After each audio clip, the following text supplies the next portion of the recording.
ओम शांति। बहुत सारे लोग सोचते हैं कि धन कमाते हैं, लेकिन कई बार बहुत सारे लोग हमारे से धन ले लेते हैं लेकिन वापस नहीं करते। हमें जरूरत होती है जब धन की, तो वो लौटाते नहीं हैं।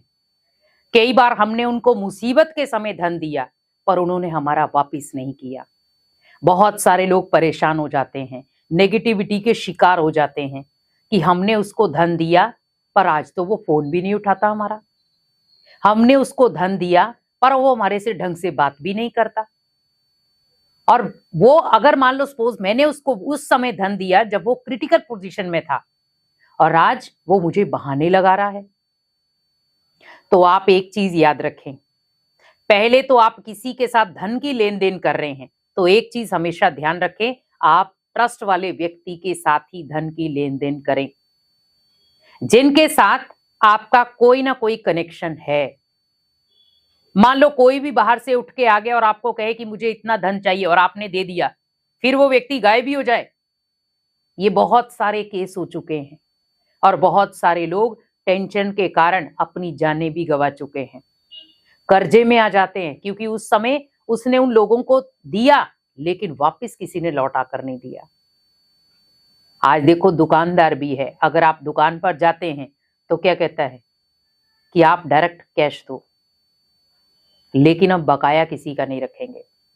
क्यों? क्योंकि उन्हें भी डर है कि आज व्यक्ति लेकर जाएगा, कल देगा या नहीं देगा क्या पता। कोई किसी की रिस्पॉन्सिबिलिटी नहीं लेता है क्योंकि धन एक ऐसी चीज है जो रिश्तों में खटास पैदा कर देता है। मैं ये नहीं कहूंगी, बहुत सारे लोगों को धन का आदान प्रदान करना पड़ता है, पर उसमें कभी आप धन को बीच में कभी भी रिश्तों में ना लाए। धन एक, हाँ ठीक है, किसी को प्रॉब्लम थी, किसी को परेशानी थी, कोई मुसीबत थी, उस समय उसका धन यूज हो गया, ठीक है, कोई बात नहीं। उसने भी बड़े प्यार से आपको कह दिया मेरे पास जैसे आएगा मैं आपको लौटा दूंगा, लेकिन आपको ट्रस्ट है उस पर कि हाँ वो लौटा देगा और वो उस दिन लौटा भी देता है। लेकिन किसी ऐसे व्यक्ति के साथ धन की कोई लेन देन ना करें जिससे आपके पास टेंशन आए। और कई बार ऐसे हो जाता, टेंशन आ जाती है और जब मुसीबत होती है हमें वो धन काम ही नहीं आता।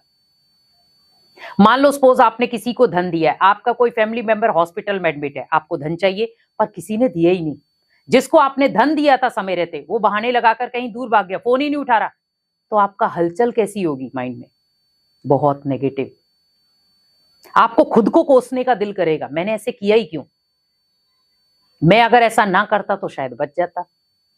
पर ये समय की धारा थी। वैसे ही हमेशा याद रखें कि एक तो हमें धन की बरकत, दूसरा धन की लेन देन, ये दोनों चीजों का ध्यान रखना है। धन की बरकत करनी है तो धन दुआओं के साथ कमाओ, नेगेटिविटी के साथ नहीं।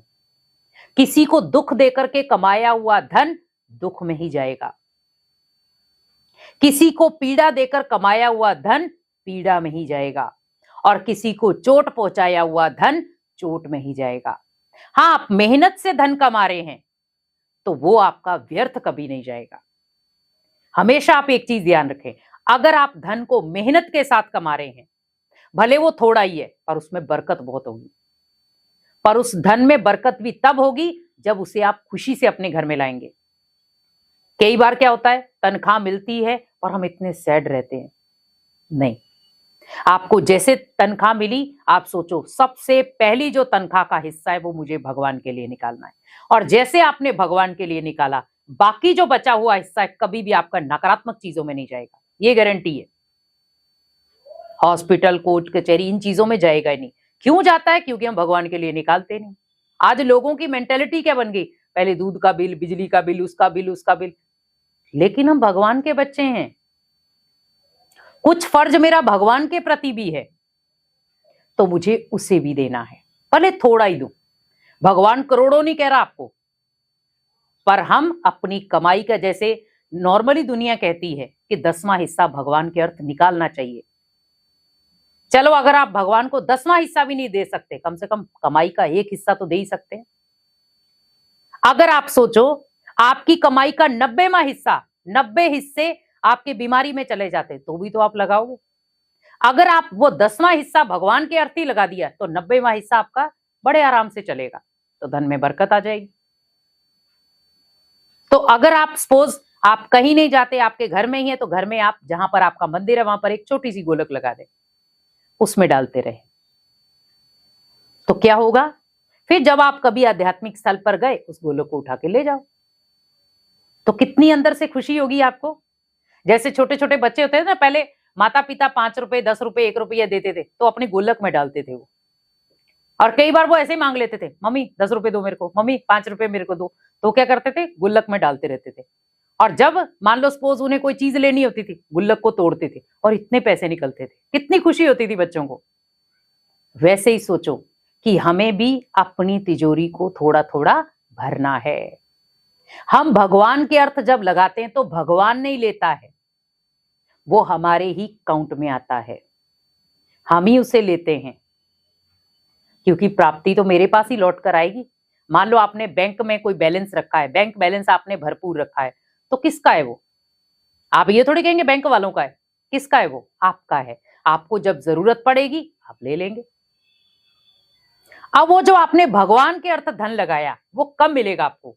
मान लो सपोज आप हॉस्पिटल में हैं, आपका टू मच खर्चा हो रहा है, और अचानक आपको किसी ने कह दिया कि आपको इन चीजों का पैसा नहीं देना पड़ेगा, और आप मान लो सपोज कोई दवाइयों का खर्चा है, वो आपका आधा हो गया कि नहीं नहीं आप इस जगह से दवाई लेंगे तो आपको बेनिफिट मिलेगा, तो वो जो बेनिफिट है वो उस धन का बेनिफिट है जो आपने भगवान के अर्थ लगाया है। और कई बार क्या होता है कि मान लो सपोज एक्सीडेंट हो गया, कितना बड़ा एक्सीडेंट था, पर छोटी सी चोट के कारण खत्म, तो क्या हुआ, धन बच गया ना, क्योंकि आपने वो भगवान के अर्थ लगाया था, इसीलिए उस धन में से कुछ हिस्सा उसमें लगा बस। तो वैसे ही धन में बरकत करो।